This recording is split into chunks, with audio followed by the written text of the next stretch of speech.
Little Red Riding Hood. Once upon a time, there was a little girl who was loved by all who knew her, but especially by her grandmother. Grandmother had given the child a red velvet hood, and the little girl loved it so much that she would never wear anything else, and so she got the nickname Red Riding Hood. One day, her mother said to her, "Little Red Riding Hood, take this cake and a bottle of cordial to grandmother. She's not feeling well, and they will do her good. But promise me you won't stray from the path. Walk straight to grandmother's and be sure to say good morning when you get there." Little Red Riding Hood promised and set out with her basket. Grandmother lived in the woods, a half-hour's walk from the village. As Little Red Riding Hood walked along, she saw a wolf in front of her on the path. She had never met a wolf before, so she was not a bit afraid. "Good morning, Red Riding Hood," he said. "Good morning, Wolf," she answered, remembering to be polite. "Where might you be going on this fine day?" the wolf asked. "To grandmother's house," Red Riding Hood told him. "She has not been feeling well." "And what do you have in your basket?" asked the wolf. "Some cake and some cordial," said Red Riding Hood, "to make her feel better."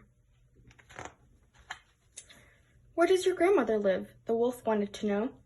"A bit farther into the woods," Red Riding Hood told him. "Straight down this path." Thought the wolf. "This little girl will make a tasty treat indeed, much more tender than the old woman. I will have the old woman for dinner, and this little morsel for dessert." The wolf walked away with Red Riding Hood. Then he said, "Look at all the lovely flowers. I'm sure your grandmother would love to have some." Red Riding Hood looked at all the bright flowers dancing in the woods. "What a perfect gift for grandmother," she thought. "It is still early. I have plenty of time to pick a nice bouquet." So Little Red Riding Hood left the path to pick the flowers, but each time she picked one, she saw another a little farther on, and so she wandered deeper and deeper into the woods. Meanwhile, the wolf went straight to grandmother's cottage and knocked on the door. "Who is it?" called grandmother. "It is Red Riding Hood," said the wolf in the sweetest voice he could manage. "Lift the latch and come in, my dear," said grandmother. "I am too weak to get out of bed." The wolf lifted the latch, sprang at the door, and swallowed the poor old woman whole. Then he put on her gown and nightcap, climbed into her bed, and drew the curtains. When Red Riding Hood had picked all the flowers she could carry, she hurried on to grandmother's house. She was surprised to see the door standing open. "Good morning, grandmother," she called from the doorway, but no one answered. She walked over to the bed and opened the curtains. There lay her grandmother, but she had pulled her nightcap around her face. She looked very odd. "Oh, grandmother," said Red Riding Hood, "what big ears you have." "The better to hear you with, my dear," said the wolf.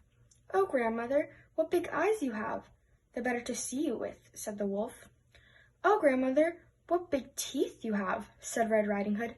"The better to eat you with, my dear," cried the wolf, and he swallowed Red Riding Hood right up. Then he crawled back under the covers for a nap. A short while later, a hunter passed the house and thought, "The old woman is snoring very loudly. I must see if something's wrong." When he went inside, he found the wolf fast asleep in grandmother's bed. The hunter was just about to shoot the wolf when he wondered where the old woman might be. Had the wolf eaten her? The hunter pulled out his knife and cut open the sleeping wolf to check.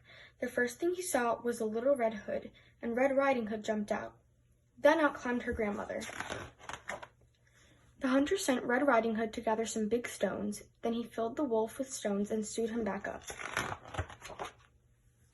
The wolf woke up with a belly full of stones. He tried to roll over, then he tried to sit. Finally, he managed to get on his feet for a few seconds. Then he fell down dead. The hunter skinned the wolf and took the skin home to his family. Grandmother ate the cake and sipped the cordial that Red Riding Hood had brought, and soon she felt quite strong. After that, Red Riding Hood often walked to grandmother's house, but she never again strayed from the path, and she never, ever again talked to wolves. The end.